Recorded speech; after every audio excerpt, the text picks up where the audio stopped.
别有所图，执意打关税战、贸易战或者别的什么战，中方将奉陪到底。 And I said if that tariff isn't removed by tomorrow at 12 o'clock, we're putting a 50% tariff on above the tariffs that we put on.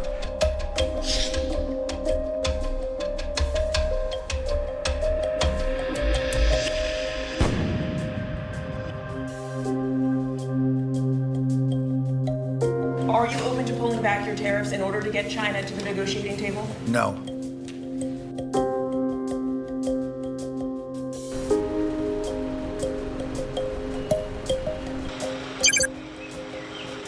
Mr. Secretary, how are you?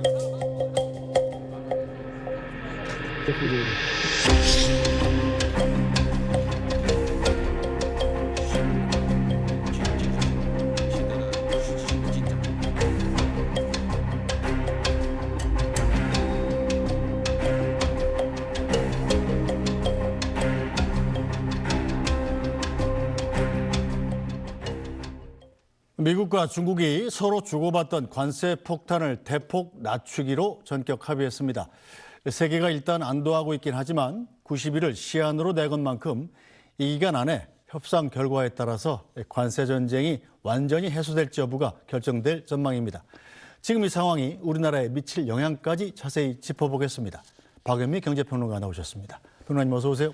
안녕하세요. 네, 일단 극적으로 합의가 된 건데 네. 미국과 중국 관세 그럼 어떻게 변한 건지 수치부터 좀 정리해 볼까요? 네, 관세 대박앤세일입니다. 미국이 중국에 물리기로 했던 관세는 종전 145%에서 30%로 115%포인트 떨어지고요.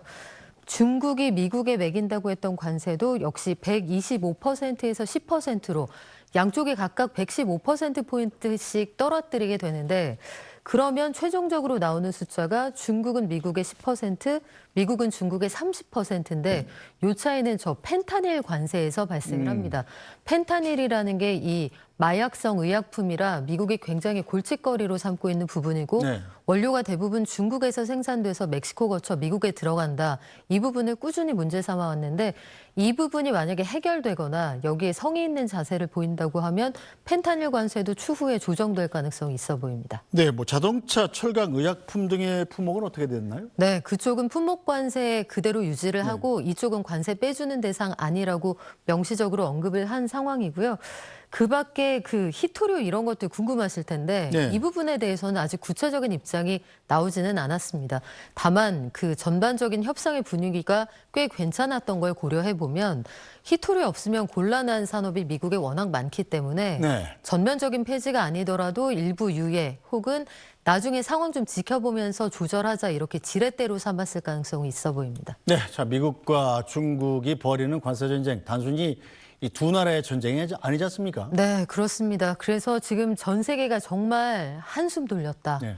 휴 하는 이 한숨 소리가 들릴 정도였는데 지난번에 아마 기억하실 겁니다. 4월 2일에 트럼프 대통령이 해방의 날이라고 했던 그날에 전 세계에서 주요국 3개국에서만 시가총액이 5천조 원 증발하기도 했거든요. 네. 그러면 그런 상황들이 좀 가실 수 있다는 얘기고 90일 동안의 한시적인 유예이기는 합니다만 그 안에 진척이 된다면 뭐 상황 더 나아질 수도 있을 것 같습니다. 네, 자 미국과 중국이 이러다가 완전한 공급망 분리, 이른바 네. 디커플링이 이루어지는 것 아니냐 이런 걱정까지 있었는데 미국이 일단 이건 아니다라고 부인을 했군요. 네, 스콧 베센트 미국 재무장관 이번에 미중 간의 고위급 협상에서 미국 측 수석 대표였는데 우리가 이야기를 나눠보니까 서로의 이해관계가 중첩되는 게 많고 컨센서스가 있다는 걸 확인했다 이렇게 밝혔습니다.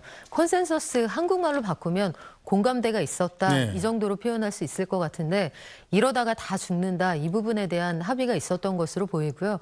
뭐 단적으로 보면 트럼프 대통령이 캠페인할 때 사용하는 그 마가 쓰여 있는 모자도 중국 공장에서 만들어서 미국으로 수출하거든요. 그래서 그런 말까지 있었습니다. 그 중국에서 이 모자 우리 공장에서 3,000원인데 너희들 3만 원 넘게 팔지 않느냐. 우리 아니면 미국에서 직접 꿰매야 되는데 그거 못할 거다 이렇게 이야기를 하기도 합니다. 그래서 뭐 트럼프 트럼프 대통령하고 일론 머스크가 직접 꿰매고 있는 AI로 조작된 그렇죠. 영상이 유행하기도 했었죠. 자, 일단 미국과 중국이 전격적으로 합의를 이뤘는데 이게 한 번에 된 건 아니지 않겠습니까? 전격적인 형식을 취했습니다만 네. 그전부터 물밑 협상이 좀 있었다고 봐야겠죠. 네, 파이낸셜 타임즈가 최근에 보도한 내용을 보면 한 3주 전쯤에 워싱턴에 있는 IMF 본부 지하에서 극비리에 만나서 의제도 조율을 하고 이야기를 했다. 이게 뒷말로 흘러나옵니다. 물론 양쪽에서 그 공이 확인해 주지는 않고 있는 상황인데 어느 날 갑자기 고위급 협상이 이렇게 전격적으로 타결될 수는 없을 거고요. 물밑에서 사전 정지 작업이 꾸준히 있었을 것으로 보이고 그동안 있었던 트럼프 대통령의 말 이런 것들을 유추를 해보면 중국은 우리는 말 한마디도 안 섞었다라고 하는데 네. 트럼프 대통령이 그동안 통화했던 통화 기록 찾아봐라 이런 이야기를 하거든요. 그래서 저희들끼리는 이 취재 수첩 다시 찾아보고 단톡방에서 나눴던 대화 캡처본이 조만간 나올 수도 있다. 네. 이런 우스갯소리가 오가기도 했습니다. 어쨌든 뭐 미국, 중국 모두 자국민이 있기 때문에 서로 우리가 이겼다고 주장을 하는 건데 자, 득실을 따져보면 누가 이긴 건가요? 글쎄요. 일단 제가 공부를 하면서 뭐라고 써놨는지 보니까 정말 큰 글씨로 이렇게 써놨더군요. 쌍방. 네, 그래서 지금 펜타닐 관세를 빼놓으면 그게 나중에 조정된다고 치면 서로 10%, 10%입니다. 네. 그러니까 누가 더 잘하고 누가 더 못하고 이렇게 따질 문제는 아니었던 것 같고 지금 중국에서 나오는 이야기 보면 중국의 큰 승리고 미국과의 협상에서 평등 원칙을 지켜낸 유일한 나라다. 저주장을 하는 사람이 환구시보의 전 편집장인데요. 네. 중국 안에서 굉장히 유명한 논객이죠. 네. 그리고 미국에서도 이 백악관 국가경제자문위원회에서도 중국과 관계에서 정상화를 강하게 원하고 있다는 걸 그들이 끊임없이 우리에게 문을 두드렸다 이렇게 이야기를 하는데 양쪽 모두 꽤 많은 걸 얻어간 그런 협상이 아니었을까 싶습니다. 네. 자, 그럼 여기서 미국과 중국의 관세 전쟁 합의를 이끈 양국 대표들의 발언 들어보겠습니다. 먼저 미국 측의 발표입니다. I'm happy to report that we made substantial progress between the United States and China in the very important trade talks. It's important to understand how quickly we were able to come to agreement, which reflects that perhaps the differences were not so large as maybe thought. I would just conclude with saying it was done in the spirit of cooperation, shared interest, mutual respect. 네, 이어서 중국 측 허리펑 국무원 부총리 얘기도 들어보겠습니다. 双方就彼此关心的经贸问题开展了深入交流，会谈氛围呢是坦诚的、深入的，具有建设性的，取得了实质性的进展，达成了重要的共识。双方一致同意建立中美经贸磋商机制，明确双方牵头人就各自关切的经贸问题开展进一步的磋商。 네, 양측의 얘기 다 들어봤습니다만 결국은 양측의 관세 전쟁을 중단할 수밖에 없었던 건 각자 자국의 사정이 급했기 때문 아닙니까? 네, 그렇습니다. 미국의 입장에서는 슈퍼마켓 매대가 빌까 봐 걱정을 했던 거고요. 중국 입장에서는 재봉틀이 안 돌아갈까 봐 걱정을 했던 겁니다. 양측의 이해관계가 정확하게 맞아떨어지는데 트럼프 대통령이 상호 관세에 부과하겠다고 한 4월 2일을 기점으로 지금 한 달 정도 경과해 있는 시점에 오늘 밤에 미국에서는 4월 CPI 소비자 물가가 나옵니다. 그러면 관세 전쟁 이후에 소비자 물가가 급등했다 이런 지표가 나왔을 때 이후의 정책이 상당히 꼬여버리거든요. 네. 다른 한 가지는 중국의 경우에도 지금 겉으로는 큰 소리를 뻥뻥 치고 있습니다만 실업률이 특히 청년 실업률이 굉장히 높은 상황입니다. 그렇죠. 청년 실업률이 석 달 연속 16% 위로 올라가 있는 상황이고 공장이 돌아가지 않는다는 호소가 많습니다. 단적으로 보면 미국에서 할로윈 관련 용품은 지금쯤이면 발주가 들어가서 공장이 돌아가야 하는데 할로윈의 마을이라고 하는 그 동네 공장이 안 돌아간다는 거죠. 그러니까 양쪽 다 무서운 게 있었고 이 정도면은 서로 체면은 충분히 차렸다 이렇게 계산한 걸로 보입니다. 네, 일단 뭐 관세 떨어지긴 했습니다만 시안이란 간극을 설정해 놨잖아요. 네. 90일인데 자, 90일 뒤에는 뭐 만약에 상황이 안 좋아지면 다시 복귀할 수도 있는 일인데 의외의 부작용이 생길 가능성은 없나요?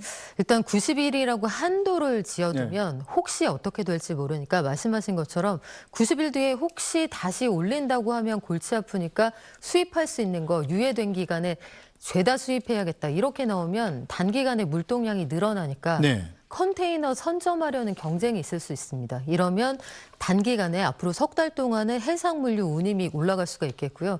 특히 중국을 경유해서 아시아에 있는 물건들 싹 모아서 미국으로 가는 이 물동량이 늘어나게 되면 한국 측에서 기업들이 물어야 하는 해상 운송비도 상당히 올라갈 가능성이 있습니다. 이런 것들 좀 고려를 해봐야 하고 단기적으로는 그 국제 경제 사이클이 좀 왜곡되게 보이는 현상이 나타날 수가 있는데 조심스럽게 예단을 좀 해본다면 네.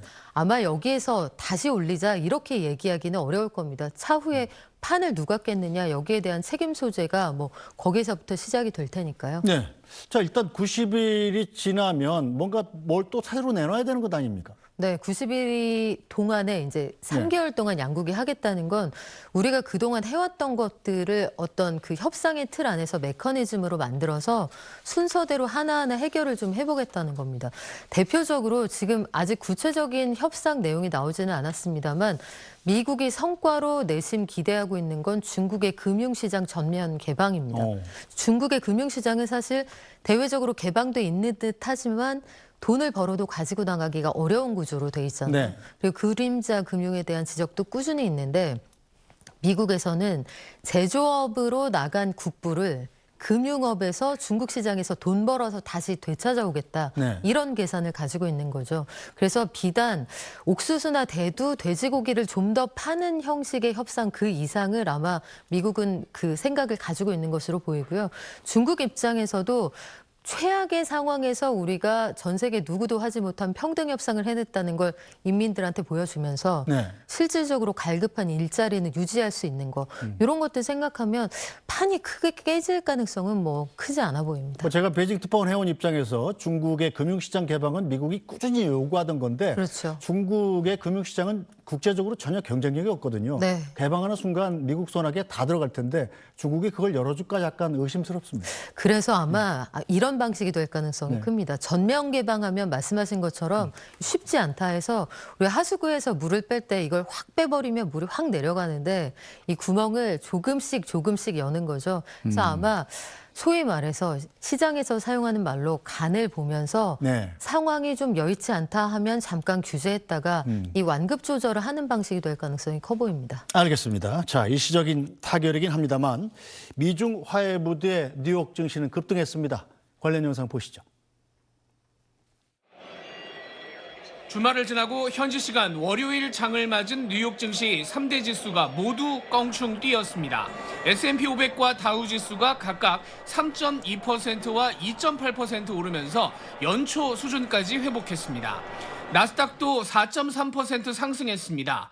중국과 관계가 깊고 무역 갈등으로 타격을 받았던 회사 주식일수록 상승세가 컸습니다. 중국 시장 의존도가 큰 테슬라와 엔비디아가 각각 6.8%와 5.4% 올랐고 아이폰 90%를 중국에서 생산하는 애플도 6.3% 급등했습니다. 중국산 물건을 많이 수입하는 전자제품 판매점 베스트바이와 아마존 주가도 각각 6.5%와 8% 상승했습니다. World stock markets are booming, but this is retreating from a fight that he should have never gotten into in the first place. 다만 월스트리트저널은 대중국 관세 30%도 여전히 높은 수준이어서 중국으로부터 수입이 최대 3분의 1까지 줄어들 수 있다고 전했습니다.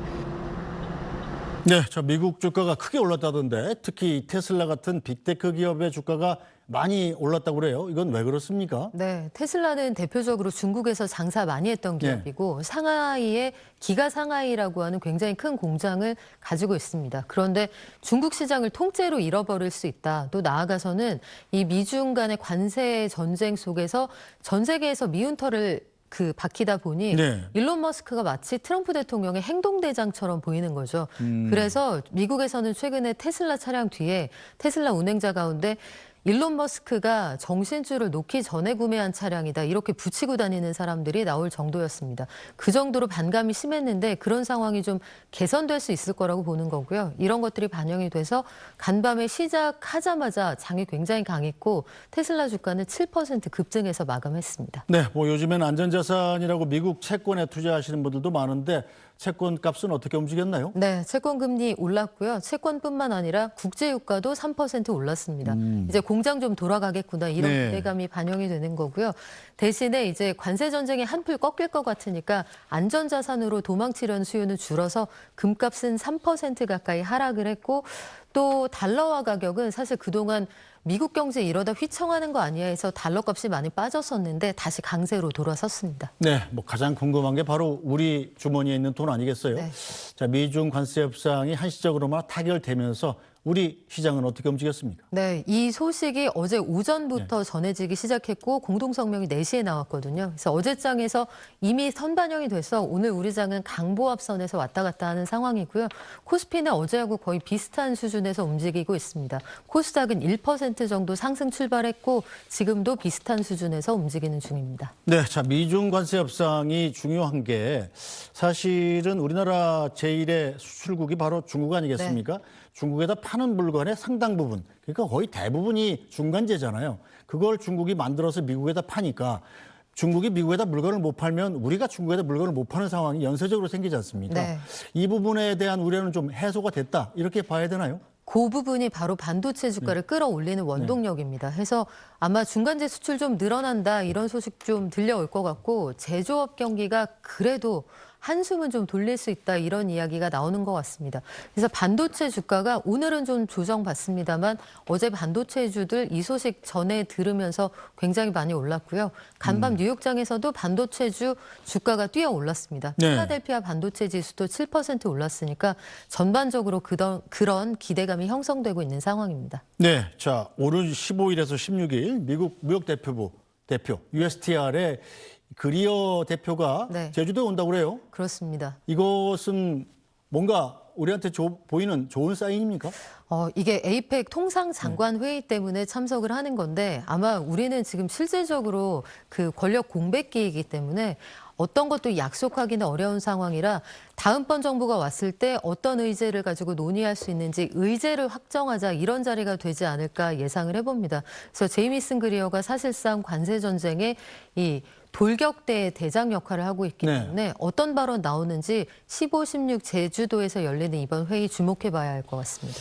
그 제이미슨 그리어 USTR 대표를 맡게 될 우리 측 당국자들은 누굽니까? 지금 또 정부가 교체되어가지고. 네, 일단은 사실은 통상교섭본부장이 나가는 게 맞는데 사안의 중요성을 고려할 때는 안덕근 산업부 장관이 아마 상대할 가능성이 크다 이런 전망이 있고요. 실질적으로 대면할 수 있는 자리가 많지 않기 때문에 뭐 둘 다 갈 수도 있습니다. 최상목 부총리마저 사실은 그만둬 버려가지고 기재부 자체의 재정 당국이 비어 있는 것 아닌가 이런 걱정이 많이 됩니다. 네, 1차관이 소집했던 최근 회의에도 그래서 그 참석률이 저조했다 이런 이야기가 있죠. 네. 자, 트럼프가 일단 영국에 이어서 중국과 관세 협상에 합의를 한 건데 자, 그럼 다음 타자는 누가 될 건가가 궁금하죠? 일단 미국 입장에서는 일본하고 협상을 좀 타결을 해서 스케줄상으로 보면 6월 2일에 있는 알래스카 서밋에 데려다 놓고 싶을 겁니다. 가스관을 투자하는 사업에 일본도 들어온다. 이걸 전 세계에 아마 보여주고 자랑하고 싶을 텐데 한국은 현실적으로 대선이 있으니까 그게 불가능할 거라는 거 알고 있을 거고요. 반면에 일본의 입장에서는 우리가 그동안 쌓은 우정이 얼만데 중국과 이런 협상을 하면서 우리한테 너무 야박한 것 아니냐. 이게 내부적으로 그런 정서들이 형성이 되고 있어서 지금 일본에서는 절대 협상을 서두르지 않는다는 원칙과 내줄 건 내주되 받아올 건 받아온다. 참의원 선거도 지금 정치적인 일정으로 기다리고 있는 상황이라 일본은 최대한 늦춘다. 미국은 최대한 밀어붙인다. 이런 전략 가지고 있습니다. 네, 뭐 일본은 최대한 늦춘다. 이게 가능한데 자, 우리는 이제 새 정부가 21일 뒤에 들어서게 되는데 미국과의 관세 협상에 어떤 자세로 임해야 될까요? 우리는 최대한 우리가 지금 권력 이양기라서 정신이 없다. 승계를 못 받았고 어젠더부터 다시 공부할 시간을 좀 달라. 우리도 뭐 지연 전략이 가장 유효할 것으로 보이고요. 지금 영국을 통해서 미리 보기 하니까 농산물 등에서 우리가 어떤 걸 내줘야 하는지 좀 알 것 같고 중국도 환불했던 보잉 비행기 다시 사준다고 했습니다. 아마 우리도 비행기 좀 사줘야 되지 않을까 싶고 다만 방위비에서 지나치게 무리한 요구가 나올 때에는 이 부분에 대해서는 뭐 일정 거리 두는 그런 전략도 필요할 것으로 보입니다. 알겠습니다. 오늘 말씀 여기까지 듣죠. 박연미 경제평론가였습니다. 잘 들었습니다.